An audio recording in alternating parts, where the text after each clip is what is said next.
And just thinking about our conversation in the beginning of the spring about like you being really strong like an instructional leader and like pushing your people so they find you credible and so that you're like truly leading them. This having staff priorities is not to say that they're not a good coach at all. It's to say that everybody has an area of development. So give me an example of a priority for like a coach. Okay, so even through our conversation, the priority that I think you and I should be working on is you setting and executing strong priorities and like carrying it out. That's not to say that I don't trust your leadership. It's to say that this is the area, like there are tons of other things that you're doing great, but this is the area that we're focusing in on. And not saying that you can't do this skill, it's just to say that this is the skill that we want to see mastered, right? And so you think about a CMA. They are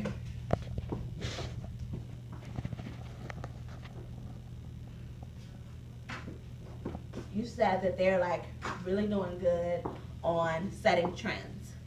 Or noticing trends and creating like an action plan toward them. So like one of the priorities, and I'm thinking about like another CMA, maybe their priorities is like they can set these trends, but they're not coaching towards them. And I don't know if you know that information yet, but one of the priorities may be like if Chris is knowing the trends, maybe one of his priorities is like now coaching to see the change happen. Or maybe it's because they have this strong ability to notice trends, which is not common.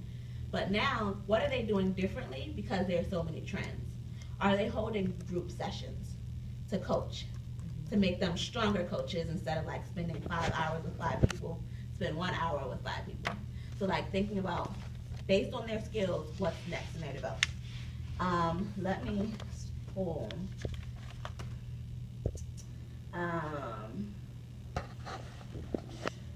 And then this is something that can be done together with your people. Like your people know what they want to develop in. So like another CMA at another school is like one of theirs is relationship building more camaraderie against the group. And it's not to say that she can't relationship build, but it's to say like that's the area that she wants to strengthen this week to make sure that because it has such a huge impact on her coaching.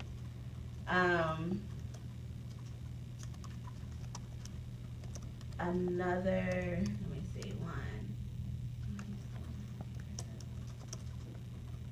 one priority for another CMA is creating action steps for CMs to follow.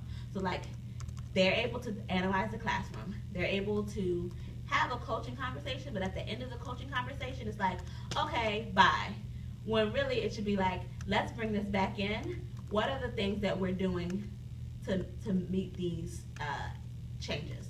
And like, so their priority is giving clear action steps for core members so they know how to make the change. Does that make sense? Am I using too many words to explain it? No, you're making sense, Ebony. I'm thinking about my pre-coaches as you're explaining. Okay. I'm thinking about like what is their thing, what's their issue that I've seen so far, and I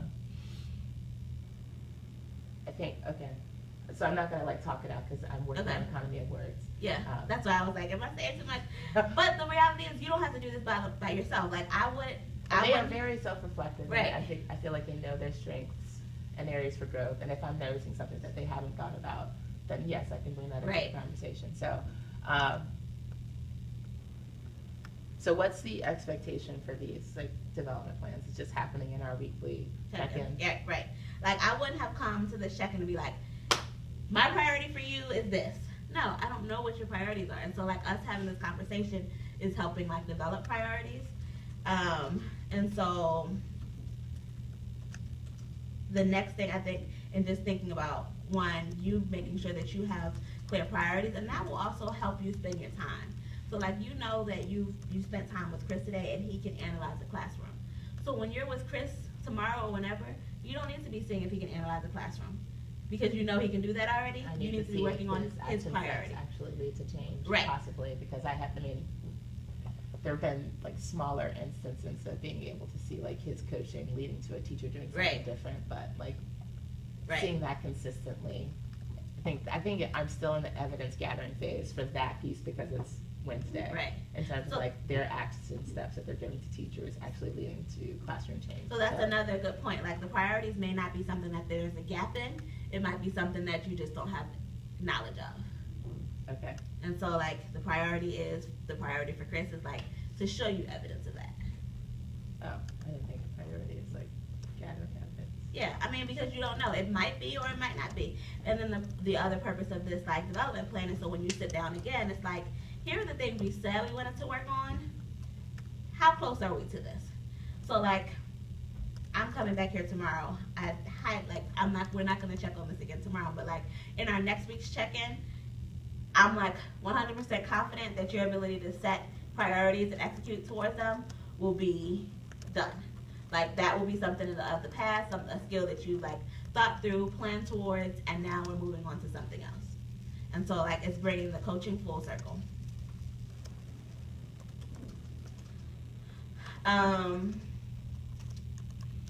Okay, so we're gonna put the